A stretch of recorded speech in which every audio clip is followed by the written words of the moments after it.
কিরে, এত দেরি করলি? ওরা গাড়ি দেয়নি, হেঁটে ফিরলাম। রিক্সা ছিল না।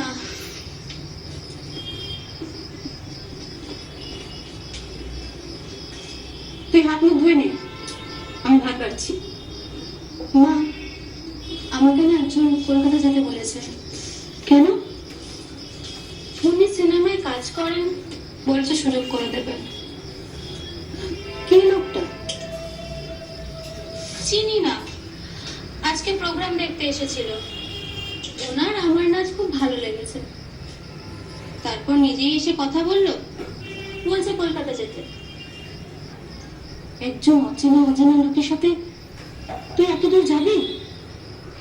আমি চিনি না, কিন্তু এখানে অনেকে ওনাকে চেনে। কি হয়েছে নাকি? ওই একজন লোক ওকে কলকাতায় নিয়ে যাবে বলছি। না না, কোন অপরিচিত লোকের সাথে কিছুতেই যাবে না। মা, আমি হাত মুখ ধুয়ে আসছি।